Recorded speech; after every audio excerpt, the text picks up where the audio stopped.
สวัสดีผู้ฟังทุกท่านยินดีต้อนรับเข้าสู่ช่องมหัศจรรย์แห่งกรรม Miracle Deed พระพุทธเจ้าตรัสว่าทุกสิ่งเป็นไปตามเหตุปัจจัยผลที่เกิดขึ้นย่อมเกิดจากเหตุดังนั้นถ้าท่านต้องการผลอะไรท่านก็ต้องทำเหตุของมันจึงกล่าวได้ว่าพระพุทธองค์ดึงคนมาสู่หลักธรรมคือสู่ความเป็นจริงแห่งกฎธรรมชาติแห่งความเป็นไปตามเหตุและผลตรงตามหลักที่ว่าสิ่งทั้งหลายเป็นไปตามเหตุปัจจัยคือหลักธรรมมาจากหลักความเป็นจริงที่เป็นไปตามเหตุปัจจัยมาสู่หลักกรรมคือการที่มนุษย์จะต้องทำเหตุปัจจัยเพื่อให้เกิดผลที่ตนต้องการมีการกระทำและมีผลได้จริงแต่ละคนมีกรรมเป็นของตนและเป็นไปตามกรรมที่ตนทำไว้การกระทำเป็นเครื่องตัดสินความดีความชั่วไม่ใช่ตัดสินจากชาติกำเนิดการกระทำเป็นเหตุปัจจัยให้สำเร็จผลไม่ใช่สำเร็จด้วยการอ้อนวอนโดนบันดาลให้เกิดโชคโดยหลักแห่งกรรม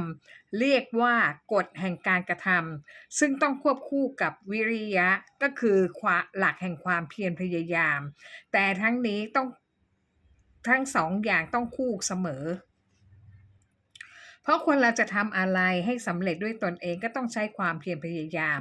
ดังนั้นกรรมจึงมาพร้อมกับความเพียรพยายามแต่การกระทำของคนมีจุดสำคัญก็คือทำถูกต้องตามกฎเหตุปัจจัยหรือกฎธรรมชาติด้วยเพราะถ้ามีความเพียรทำการต่างๆแต่เป็นการกระทำที่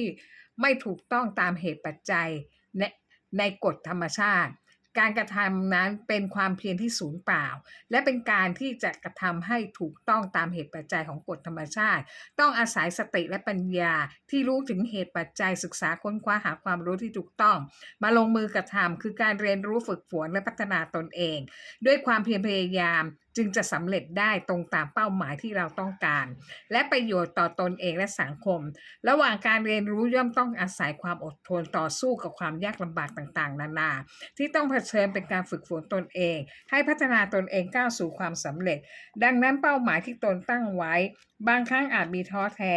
แต่อย่าได้ยอมแพ้ต่ออุปสรรคที่เกิดขึ้นที่มาบั่นทอนกำลังใจอุปสรรคนั้นเป็นการบ่มเพาะให้เราเป็นคนที่แข็งแกร่งคนที่จะประสบความสำเร็จได้ในเป้าหมายที่เขาตั้งไว้ย่อมต้องต่อสู้ต่อจิตใจของตนเองว่าอย่ายอมแพ้ต่ออุปสรรคที่กำลังเผชิญอยู่เพราะถ้าบางคนแพ้ใจไม่สู้ต่ออุปสรรคที่เผชิญก็จะเลิกล้มเป้าหมายไปกลายเป็นคนล้มเหลวในทันทีอย่าใส่ใจกับคำพูดของคนอื่นรอบด้านที่จะพูดเยาะเย้ยดูถูกเหยียดหยามบั่นทอนให้เราหมดกำลังใจและเลิกล้มความตั้งใจที่จะทำแต่จะใช้คำพูดคำดูถูกเหล่านั้นมาเป็นแรงผลักดันให้เรายิ่งต้องต่อสู้ฝ่าฟันให้เป็นไปให้ได้และประสบความสำเร็จความต้องอดทนในการฝึกฝนคนที่จะประสบความสำเร็จได้ต้องผ่านการฝึกฝนตนเองซ้ำแล้วซ้ำเล่าต่อการพ่ายแพ้จนเกิดความชำนาญกลายเป็นประสบการณ์ชีวิตที่ทรงคุณค่ายืนหยัดต่อเป้าหมายไม่ยอมล้มเลิกจุดสุดท้ายก็จะประสบความสำเร็จดังที่ปรารถนาทุกคนประสบความสำเร็จจะต้องผ่านขั้นตอนเหล่านี้ไม่มีใครใช้หนทางลัดดังนั้นความขยันหมั่นเพียรเป็นสิ่งสำคัญที่จะทำให้ชีวิตคนเราเจริญก้าวหน้าเด็กชายอายุ14คนหนึ่งอยู่กับพ่อเลี้ยงเดี่ยวเนื่องจากตอนที่แม่ท้องขาดสารอาหารจึงทำให้เด็กคนนี้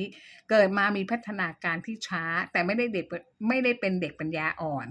แต่ถ้ารู้แล้วจะจดจำไม่ลืมเลยสมัยที่เด็กคนนี้เรียนหนังสือกว่าจะผ่านแต่ละชั้นขึ้นมาได้ผู้ปกครองถูกครูบ่น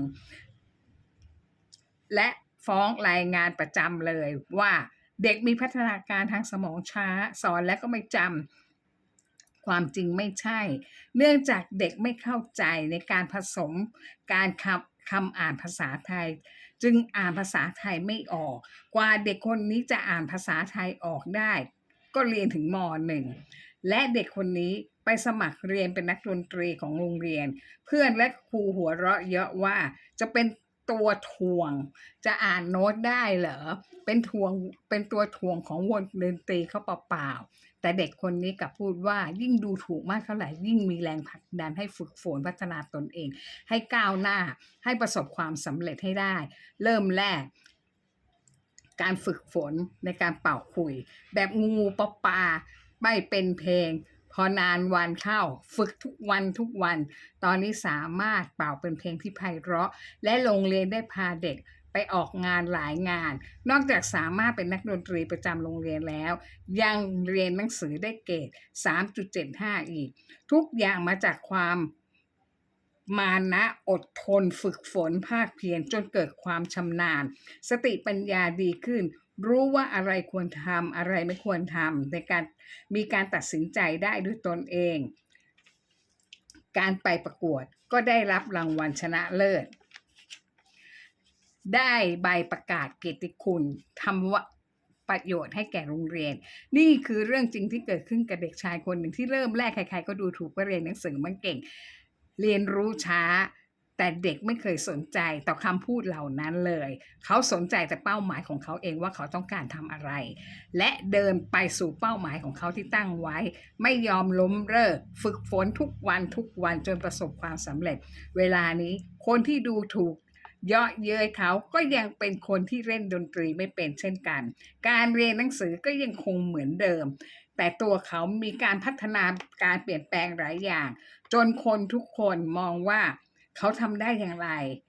อย่าเสียเวลาไปวิพากษ์วิจารณ์คนอื่นเลยพัฒนาตนเองให้ดีขึ้นจะดีกว่าไหมสวัสดีค่ะ